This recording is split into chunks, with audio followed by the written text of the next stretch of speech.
I think people should read poetry for the same reason they would watch a movie or listen to music.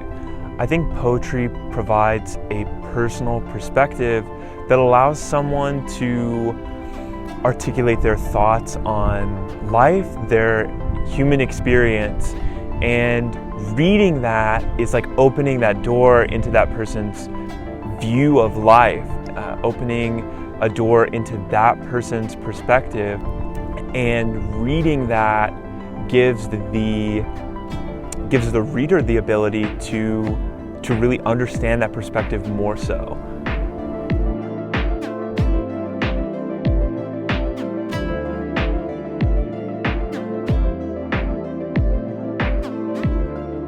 It's freeing.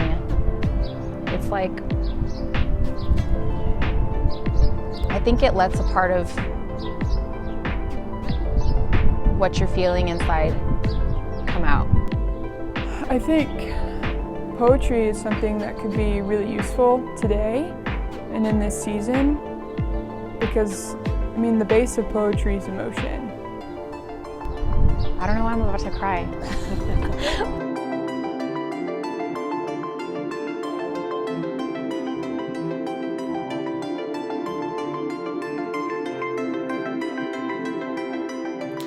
For me, reading poetry is important always, but I think it's especially important in times like we're facing right now, where we're surrounded by chaos and uncertainty, a lot of fear, and the world doesn't really feel anyway as beautiful as it has in the past. And I think poetry can help us in that. It gives us an escape for a little bit, lets our minds dwell on something different. It gives us pictures of hope, of beauty, of love, of resilience, and helps us process a lot of the emotions that we have.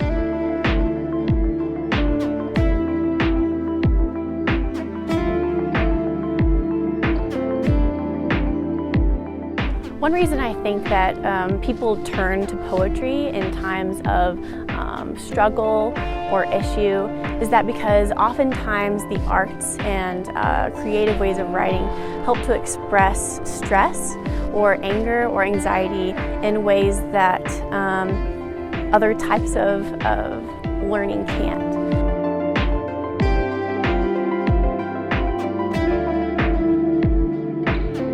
One of the things that I most go to in the Bible are the Psalms. Because it's poetry, right? Like the Psalms are poems. They're lyrics, they're songs, and I find incredible comfort in those of knowing how people lamented, like, and how deeply they felt things, because I connect, like, I'm feeling that just as much, right? But then how faithful they were, how faithful David was oftentimes. And so I think it could give voice and light to a lot of feelings inside of us that we don't really know are there. But in order to be healthy, I think, need to be fleshed out. And so I think poetry could be a good way of doing that. I think people should read poetry now more than ever because I think something we desperately need is connection. Connection to other human beings, connection to life, to the world, to nature. We need to recognize that my voice alone is not sufficient. Instead, I should be tapping into something greater, something bigger. I think we could find a lot of solidarity in the way people have felt. And so especially if we can't find as much solidarity with one another because we're distant, finding solidarity with those who've come before us, who've written about isolation and who've written about what it feels like to be torn away from your home, like torn away from the life that you thought you were going to be living for the next couple months.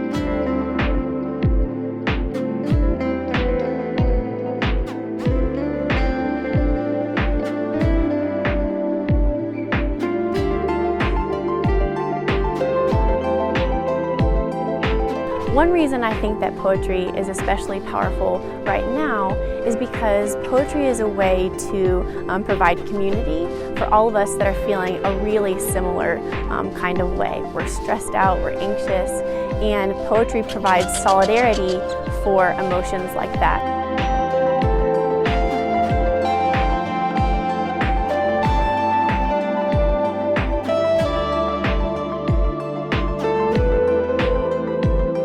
One reason that people should read poetry is because it's often the in-between between thought and expression.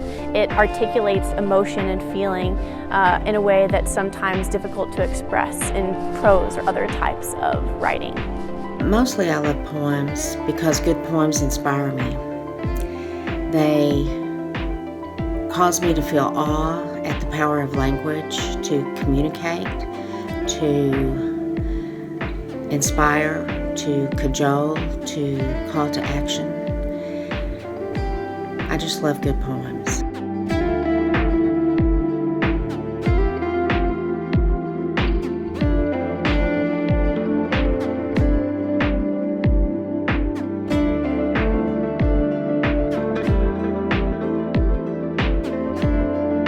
And poetry is, because it is so personal, because it is so intimate, it allows me to tap into that greater entity by hearing someone else's perspective. By listening to their voice, I can participate in connection, in something greater than just my voice.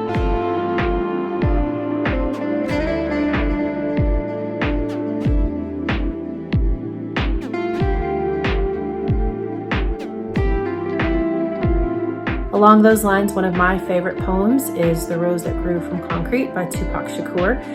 He's also my favorite rapper, but I really like this poem because it focuses on his struggle in the ways that he grew up in poverty, kind of parentless in a lot of ways, and he overcame so many obstacles through his resilience and pushed up and blossomed and grew in a place where nobody ever thought that he could. And I think that's a timely message for us right now when things feel hopeless, when it feels like there's no room to create or to grow. We don't know what things will be like again. Just a reminder that those flowers sometimes do spring up from concrete with resilience, with dedication, with hard work, and we can do that too.